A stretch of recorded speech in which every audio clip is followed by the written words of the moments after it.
Estamos de volta com o programa Norte em Ação, agora no quadro Alô Doutor, e com a grande satisfação estamos recebendo hoje dentro do programa o ortopedista, especialista em pés e tornozelos, Dr. Luciano Kaiserman, que participa conosco justamente para falar da sua especialidade dentro dessa série que estamos apresentando dentro da nossa programação, falando sobre pés, né? E com a grande satisfação, hoje ele participa aqui conosco para trazer informações, detalhes, né, importantes para a gente cuidar bem dos pés. Os pés que nos levam a vários lugares, os pés onde nos apoiamos e nos sustentamos na vida, e evidentemente isso tem que ter todo um cuidado especial. E por isso ele participa aqui conosco. Tudo bom, doutor Luciano? Tudo bem, muito obrigado pelo convite. Nós é que agradecemos pela participação e satisfação recebê-lo e poder falar daquilo que a gente realmente estava agora comentando, os pés, né, que são essenciais para a nossa locomoção, para a gente poder viver melhor e com conforto também e qualidade de vida, né? Nesse sentido, eu gostaria de abrir o programa fazendo aquela pergunta básica, né, com relação aos cuidados que devemos ter com os pés para evitar problemas como joanetes, aquelas calosidades, enfim, aquelas deformações que acabam trazendo problemas. A principal causa de problemas dos pés são relacionados aos calçados, né? No meu consultório, no meu dia a dia, eu tenho 90% praticamente das pessoas são mulheres, pelo uso inadequado dos calçados, né? A vaidade feminina aqui no Brasil, no Rio Grande do Sul, é muito grande, e os calçados são coisas importantes que devem ser orientadas adequadamente. Então, basicamente assim, o uso de salto alto é um mal. Eu sempre procuro fazer a análise assim como o cigarro é para o pulmão, o salto alto é para os pés, claro que com a devida proporção, mas assim, é mais ou menos isso. Então, salto alto e o uso de rasteirinhas são os principais vilões dos pés, e os causadores numa proporção dos joanetes e das calosidades nos pés, né? Bom, doutor Luciano, é claro que o senhor falou algo que mexe com a vaidade feminina, né? Nesse sentido, vamos tentar, assim, aprofundar um pouco mais essa questão com relação ao salto alto, os seus limites e o uso, né? Para que a mulher, de repente, também possa fazer uso sem ter essas consequências que agravam, né, com problemas tão sérios. Eu não sou muito radical, né, com assim, não pode usar salto alto. Eu acho que em algumas situações de festas e eventualmente não é uma coisa proibida, mas o que acontece? Quando as pessoas usam salto alto, as mulheres, elas acabam jogando toda a carga, todo o peso do nosso corpo para a parte da frente dos pés, quando deveria ter 50% do peso nos calcanhares e 50% na parte da frente, que a gente chama de antepé. Com o aumento do salto, a carga vai se jogando toda para frente, e aí que começam a aparecer os problemas, né? Os dedos acabam ficando sobrecarregados, então acabam se deformando no calçado, e isso acaba fazendo com que eles entrem em garra, que a gente chama, ou martelo, e aí começam a aparecer as calosidades, começam a aparecer as deformidades nos dedos, começam a aparecer muitas vezes calosidades e dor na parte de baixo do pé, nas bolinhas que a gente tem naquela região, que são as cabeças dos metatarsos, que são ossos que tem naquela região. E tudo isso aí vai causar deformidades muitas vezes irreversíveis, que só podem ser tratadas de maneira cirúrgica em algumas vezes, né? Então esse é o grande mal do salto alto. Evidentemente que se eles forem usados eventualmente em algumas situações, não vai haver aquela força excessiva durante um tempo muito prolongado, e a coisa não vai se formar de uma maneira muito ruim, inadequada. Mas tem muitas mulheres, aquelas baixinhas, aquelas mais vaidosas, que acabam usando o salto alto diariamente, aí que começam a aparecer os problemas, né? E a relação que existe com a questão da coluna, porque tudo está interrelacionado dentro do corpo. E o senhor falou na questão do peso, né, e na questão do próprio equilíbrio. Nesse aspecto, assim, o salto alto contribui como ele potencializa a questão da deformidade na coluna e coisas desse gênero. O pé é o nosso sustento, né? Ali que começa a maneira como os joelhos e quadris e a coluna vão se comportar no momento que a gente caminha, vai ser direcionada primariamente pela maneira com que a gente pisa. Então, no momento que a gente que as mulheres, né, colocam um salto alto, vai haver uma acomodação do tornozelo, acomodação dos joelhos, acomodação do quadril e acomodação dos ossos da coluna, das articulações da coluna, que muitas vezes são prejudiciais, né? A maioria das vezes, a maioria dos problemas que ocorrem nos pés, devido ao salto alto, são nos pés, mas existe sim problemas que podem acontecer, que eu vou me prolongar por muito tempo se eu começar a falar todos eles, mas que também acontecem na coluna. E isso tem que ser avaliado e certamente é um problema que o salto causa também, né? Então, doutor Luciano, é claro que essa questão dos calçados é importantíssima, né? O senhor falou aqui agora da questão feminina, nós temos a questão masculina também, com relação ao uso devido de calçados. Eu gostaria que o senhor desse alguma orientação nesse sentido, até para o pessoal que está ligado aí com a gente, poder já observar, né, como está usando, se usa devidamente ou não. Eu diria assim, é muito menos comum homens virem ao meu consultório e haverem problemas relacionados ao uso de calçados. Os calçados masculinos, eles são muito adequados, né? Eu sempre digo que o calçado padrão, digamos assim, é o tênis, né? O tênis, ele é um calçado que ele tem um solado que amortece bastante o impacto, então aí eu falo mal das rasteirinhas também, que as mulheres usam, né? Além do salto alto, que não existe nenhuma absorção de impacto com o uso das rasteirinhas. Então o tênis, ele tem essa absorção de impacto, ele tem uma caixa anterior larga que acomoda bem os dedos, ele é maciozinho na parte de cima, permitindo com que a gente se desloque de maneira adequada, ele tem o contraforte, que é a parte de trás bem mais robusta, então segurando bem, não permitindo com que o calcanhar suba e desça e tendo uma proteção.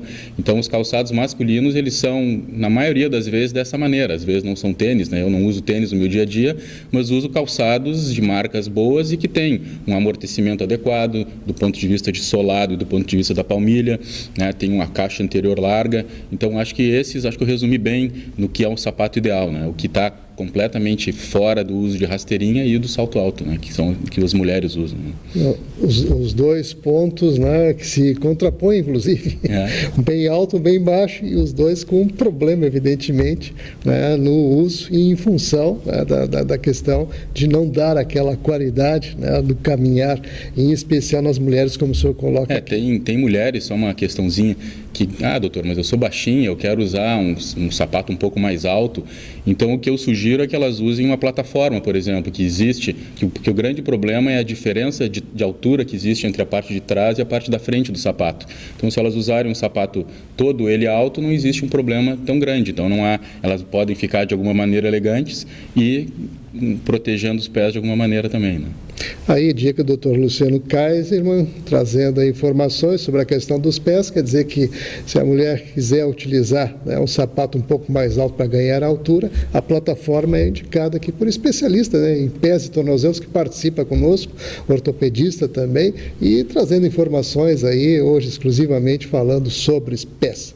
E por falar sobre pés, nós temos os pés diabéticos, que é um mal do século também, que traz uma série de consequências, e eu gostaria que o senhor também aprofundasse nessa questão, até para dar aquele alerta necessário para as pessoas, né, se cuidarem mais e ter essa observância para não deixar que realmente a coisa chegue ao extremo, como a amputação.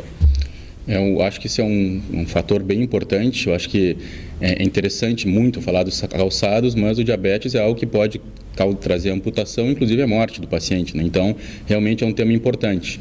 O que acontece nas pessoas que têm diabetes são várias alterações, né? E falando especificamente do pé, muitas vezes não é a maioria dos pacientes que têm diabetes, mas como o número de pessoas que têm diabetes é imenso, então esse pequeno percentual de pessoas que apresentam pés diabéticos se torna muito grande, apesar de ser um percentual pequeno, né? Mas o que acontece é que muitas pessoas que têm diabetes, pé diabético, acabam perdendo a sensibilidade nos pés e também ocasionando alterações motoras, ou seja, deformidades dos pés, muitas vezes com quebra de ossos, com luxações de articulações. Então existem proeminências ósseas que se formam nesses pés e em pessoas insensíveis. Então elas vão acabar sofrendo traumas importantes naquela região em que existem as protuberâncias ósseas e não vão sentir. Então o que vai acontecer, normalmente, o que ocorre? Quando a gente está desconfortável ou está dormindo numa posição, naturalmente, ou está de pé conversando, naturalmente a gente mexe um pouquinho para cá, mexe um pouquinho para lá, porque a gente inconscientemente sente esse desconforto. Isso não acontece nas pessoas que têm o pé diabético, né? Então o que vai acontecer? Elas vão ficar muito tempo pressionando pontos durante um tempo prolongado e isso vai ocasionar inflamação e muitas vezes ulcerar, formar buracos naquela região, o osso vai acabar ficando exposto e a pessoa não está sentindo nada, né? Isso que é o grande perigo por causa do diabetes, né? Então vai formar aquela úlcera e isso em última instância pode ocasionar infecção, que a gente chama de osteomielite, e aí que é o problema final, que muitas vezes já é uma pessoa que tem problemas de nutrição, que tem uma dificuldade muito grande de combater infecções. Então isso aí pode ocorrer então as osteomielites, as infecções, as gangrenas e terminar em amputação. Isso muitas vezes ocorre nos dedos dos pés e 12, 13 horas depois já está no tornozelo, e eu não estou exagerando aqui em 12, 13 horas, às vezes é rapidíssimo e muitas vezes atinge o corpo inteiro e pode sim ocasionar morte. Então a gente tem que ter muita atenção em relação a isso aí, né? Tem uma evolução muito rápida, então. Muitas vezes pode ser, não sempre, mas é... Sim. E a questão do diagnóstico, como diagnosticar o pé diabético? Porque na verdade, claro, as pessoas que fazem exames têm percepção, né, da sua glicose e tudo mais, sem problema nenhum. Aquelas pessoas que nos levam a vida mais tranquila e não se preocupam muito com a questão da saúde, de repente são surpreendidas, né? Não são raros os casos nesse sentido. O que o senhor poderia colocar em termos de alerta e até para a gente explicar assim com relação à questão do diagnóstico? O diagnóstico do pé diabético. O pé diabético, então, se faz o diagnóstico através de um teste muito simples de se fazer, mas que tem que ser feito num consultório médico, porque tem um aparelhinho específico que se faz, e é simplesmente a detecção da sensibilidade ou não de pontos do pé. Então a gente cutuca vários pontos dos pés com esse Sammans-Weiss, que é o nome desse aparelhinho, e aí um paciente com olhos fechados e pergunta se ele está sentindo ou não. Havendo uma alteração X ou Y, a gente faz então um diagnóstico de pé diabético e aí se faz então o que a gente chama de prevenção, né? Se orienta os pacientes em relação à prevenção para que esse tipo de problema de ulceração e osteomielite, infecção e amputação não ocorra. A prevenção na medicina, e isso não é diferente no pé diabético, é sempre a melhor opção, né? Então é observar sempre os pés, olhar eles, ver se não está aparecendo nenhum tipo de feridinha aqui ou ali, já que não existe a sensibilidade, né? Então tem que observar. Muitos pacientes têm problemas de visão também, que pode ocorrer no diabetes, então pedir para alguém da família olhar, botar às vezes o pé através de um espelho e observar, ver se tem alguma úlcerazinha, algum buraquinho, alguma feridinha que está acontecendo, olhar as meias, né? Procurar usar meias brancas e ficar observando sempre as meias, se não tem algum manchadinho aqui e ali que pode ser indicativo de alguma lesãozinha que está se formando, né? Então evitar sempre observar dentro dos calçados se não tem alguma pedrinha que pode ter entrado lá, já que não existe a sensibilidade, aquela pedrinha cutucando um ponto específico durante muito tempo pode causar esse problema. Então tem várias, evitar caminhar em praia quando está um dia muito quente, por exemplo, ou num piso de piscina que pode estar muito quente, isso pode causar rapidamente uma inflamação e um problema no pé, já que novamente a pessoa não está tendo a sensibilidade. Então essa é a prevenção, tem uma lista de prevenções, eu falei talvez as principais, evitar colocar quando está um dia muito frio, não botar bolsa de água morna no pé, que então novamente pode queimar, e gelo da mesma maneira, né, em alguma situação, porque isso pode fazer queimadura. Então procurar botar uma meia, evitar ranhuras, né, em sapatos, etc. Tudo isso é o que a gente fala em relação à prevenção, e tendo essa prevenção é bem menos provável que chegue a essa situação mais catastrófica, e aí evita tudo isso aí, que é muito mais simples comprar sapatos adequados e usar meias brancas e observar do que tratar uma infecção, né? Muito mais simples a prevenção. Então, de maneira geral, é isso aí, né? O senhor deu uma conotação na questão da meia branca. Eu gostaria de, inclusive, justificar isso, né? Em relação à meia branca? A meia branca a gente consegue enxergar, por exemplo, está com uma meia preta ou uma meia mais escura, no momento que a gente... que pode estar se formando alguma ferida, algum ferimento no pé, o paciente não está sentindo, então ele vai ter aquele ferimento e não vai estar sentindo. Se tu tens uma meia preta e olha, não vai ver nenhum machucado, um líquidozinho que pode ter saído. Uma marca, no caso? Uma marcazinha. E uma meia branca, uma meia amarela, uma meia clara, a gente consegue observar, né? O paciente, pessoa que tem o pé diabético, tira a meia, observa se ela é branca, aqui tem um vermelhinho que se formou aqui, será que é um líquidozinho? Aí vai olhar o pé naquela posição da meia, realmente está se formando uma ferida e aí tem que se fazer o tratamento adequado. Então é nesse sentido que a gente sugere usar sempre meias de cor clara, né? Doutor Luciano, o senhor falou em tratamento, né? Então vamos continuar aí dentro da linha, né, que estamos conversando hoje, na questão dos pés diabéticos agora, no assunto que por último abordado, a questão desse tratamento, como ele procede. Existem várias etapas, né, de pé diabéticos em relação a problemas. Então, existe desde uma etapa em que há apenas um pequeno desmoronamento do pé, digamos assim, uma deformidade aqui ou ali, um dedo engarra, uma pequena alteraçãozinha, até um pé que está completamente fora do lugar, às vezes a pessoa pisando com a parte de dentro do pé no chão, com formação de úlceras, com infecção. Então, são tratamentos completamente diferentes se está numa fase inicial ou numa fase mais avançada. Em fases mais iniciais, a gente simplesmente orienta o paciente em relação a calçados adequados, né? Às vezes faz uso de palmilhas acomodativas, calçados acomodativos, e numa fase mais final, em que existe já, por exemplo, uma infecção óssea, uma osteomielite instalada, o paciente tem que internar no hospital, fazer desbridamentos, ou seja, limpar todo aquele ferimento, inclusive a retirada de osso, quando existe uma necrose, uma morte do osso, o uso de antibióticos pela veia. Então, existe gessos que a gente utiliza em algumas situações. Então, tem uma gama grande de maneiras de tratar de acordo com o que se apresenta na nossa frente, né? A orientação do paciente é muito importante também. É um tratamento que a gente chama de multidisciplinar, não é só o médico que vai tratar. Tem o médico, tem o ortopedista, né? Tem o ortopedista, tem o endocrinologista, nutricionista, psicólogo, então, pessoal da enfermagem. Então, tem uma gama muito grande tem que ter uma equipe multidisciplinar bem preparada para tratar esses pacientes, né? Muito bem, então estamos aí chegando agora aos minutos finais da nossa entrevista. Doutor Luciano, muito bom falar consigo e trazer à tona, né, uma série de situações relacionadas às questões do pé, a questão dos pés diabéticos, que realmente é o que chama mais atenção pela complexidade, mas também as calosidades, né, e aquilo que a gente estava no início aí tratando, justamente, né, os joanetes também são bastante incomodativos, vamos dizer assim, no uso, né, do calçado no dia a dia, quando a pessoa não sente bem ao caminhar. Isso realmente traz alguns transtornos. E eu gostaria de aproveitar agora os minutos finais para que o senhor fizesse as suas considerações e, claro, colocasse aquilo que julga mais interessante, contextualizando tudo aquilo que a gente conversou até então dentro dessa questão relacionada aos pés. Eu vou aproveitar para falar dos joanetes, né, que é a deformidade disparada mais comum que existe. Então, estima-se que até 1/3 da população feminina mundial apresente joanete, um número imenso, né? Claro que muitas delas não vão ter grandes problemas em relação à dor, etc., mas é um problema muito comum, cosmeticamente feio, né, a presença do joanete, e também que causa muita dor, né, nas mulheres que gostam de usar sapatos às vezes um pouquinho mais apertadinhos ali na parte da frente do pé. Então, é um problema muito comum, é uma deformidade ocasionada por um desvio que tem entre dois ossos. Não existe a formação de um osso propriamente dito, os ossos se desviam e a cabeça do osso, chamado metatarso, acaba ficando proeminente naquela região de dentro do pé, e aí se forma o joanete.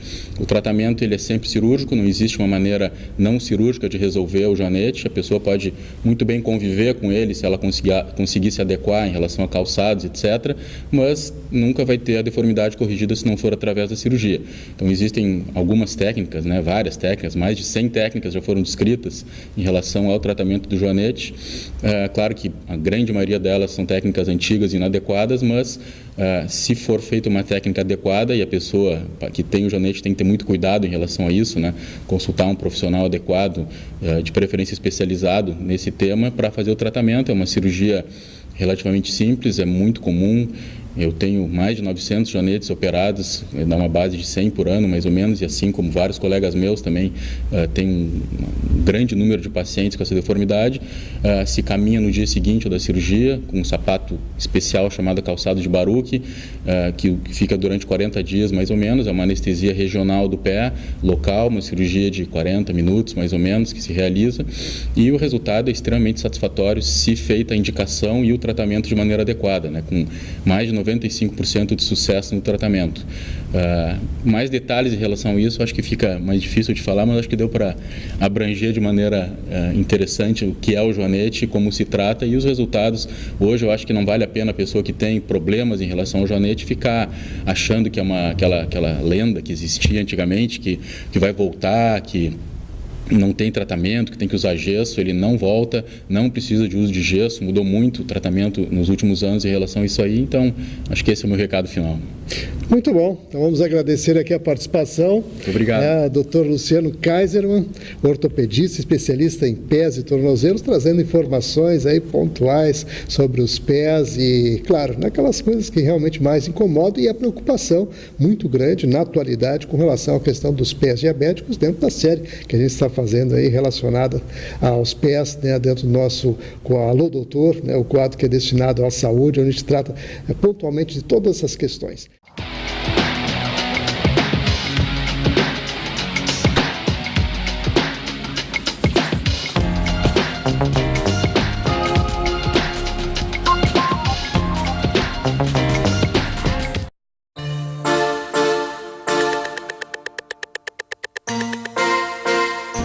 As delegacias especializadas no atendimento à mulher buscam combater a violência contra a mulher, atuando tanto preventivamente como repressivamente. Temos atuado com as delegacias móveis, são as delegacias itinerantes que vão até o bairro, justamente no intuito de levar a essas mulheres os seus direitos, esclarecer os seus direitos e também proporcionar um registro de ocorrência policial mais próximo à sua casa.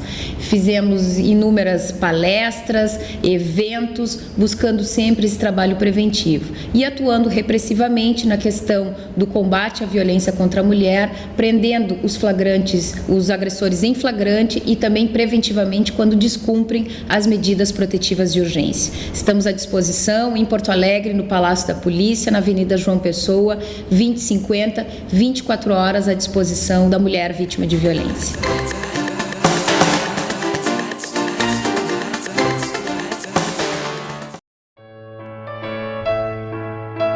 Meu nome é Janaína Lima, eu sou coordenadora voluntária da Associação Emanuel. É um lar que abriga pessoas de rua, abriga toda e qualquer pessoa que de ajuda necessitar. Nós temos dentro das unidades da Emanuel 600 moradores, do bebê com HIV ao idoso em estado vegetativo. Pessoas que foram totalmente rejeitadas pela sociedade e que a Associação Emanuel tem acolhido. Mas que para nós podermos continuar esse trabalho, nós precisamos da ajuda de vocês. Nós precisamos da sua doação. Nós temos o escritório central na CIS Brasil 1079, cujo telefone é 3341-2615. As portas do lar ficam abertas 24 horas para visitação, para que você possa conhecer o trabalho desenvolvido pelo Emanuel.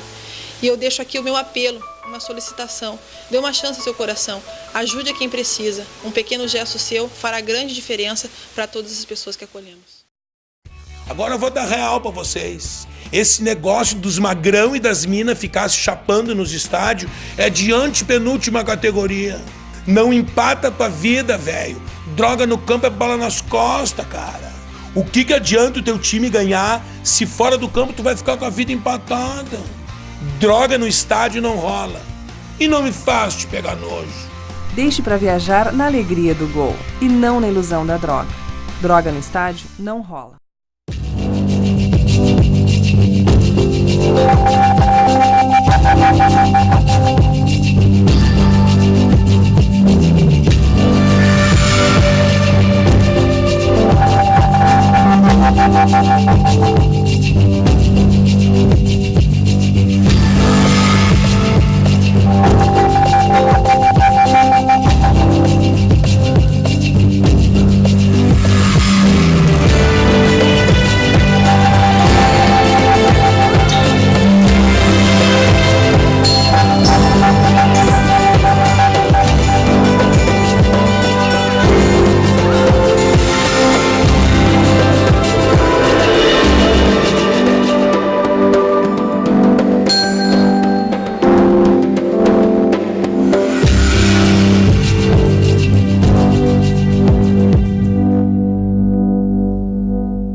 O silêncio de quem sofre é um pedido de proteção. Não pode haver indiferença. Juntos podemos mudar a realidade de milhares de crianças e adolescentes.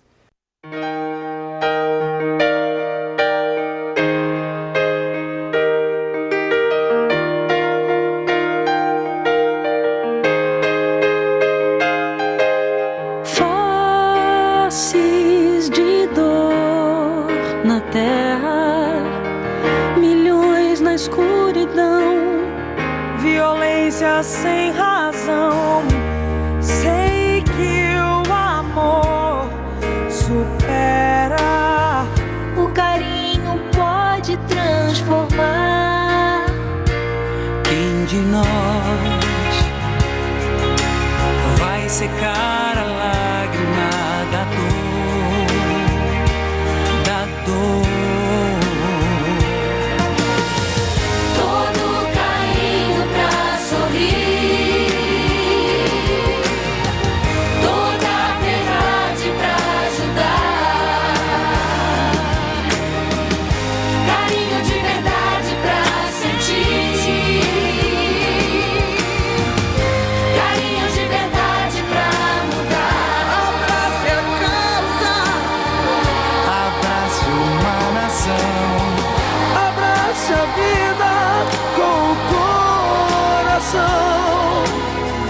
Abraça o sonho da canção. Carinho de verdade pra sentir, carinho de verdade pra mudar. Deixe uma porta aberta Pra quem quer recomeçar, pra quem quer realizar. a força do bem supera. Oportunidade é transformar. Quem de nós Vai secar a lágrima da dor, da dor. todo carinho pra sorrir, toda verdade pra ajudar, carinho de verdade pra sentir, carinho de verdade pra mudar. Abrace a causa, abrace uma nação, Abrace a vida com o coração. Abrace o sonho da canção. carinho de verdade, uma oportunidade. Juntos pelo amor, juntos, todos juntos contra a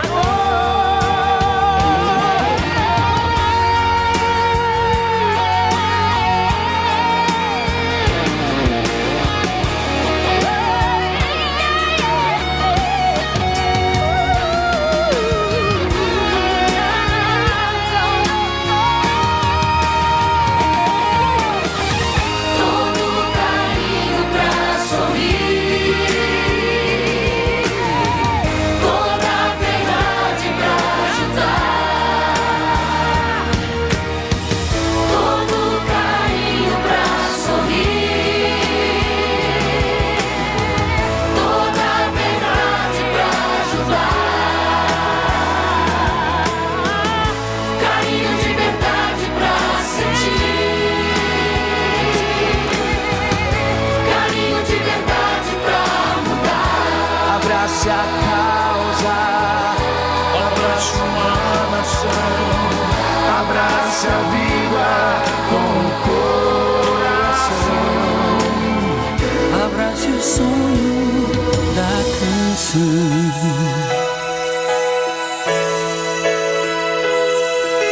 Carinho de verdade, carinho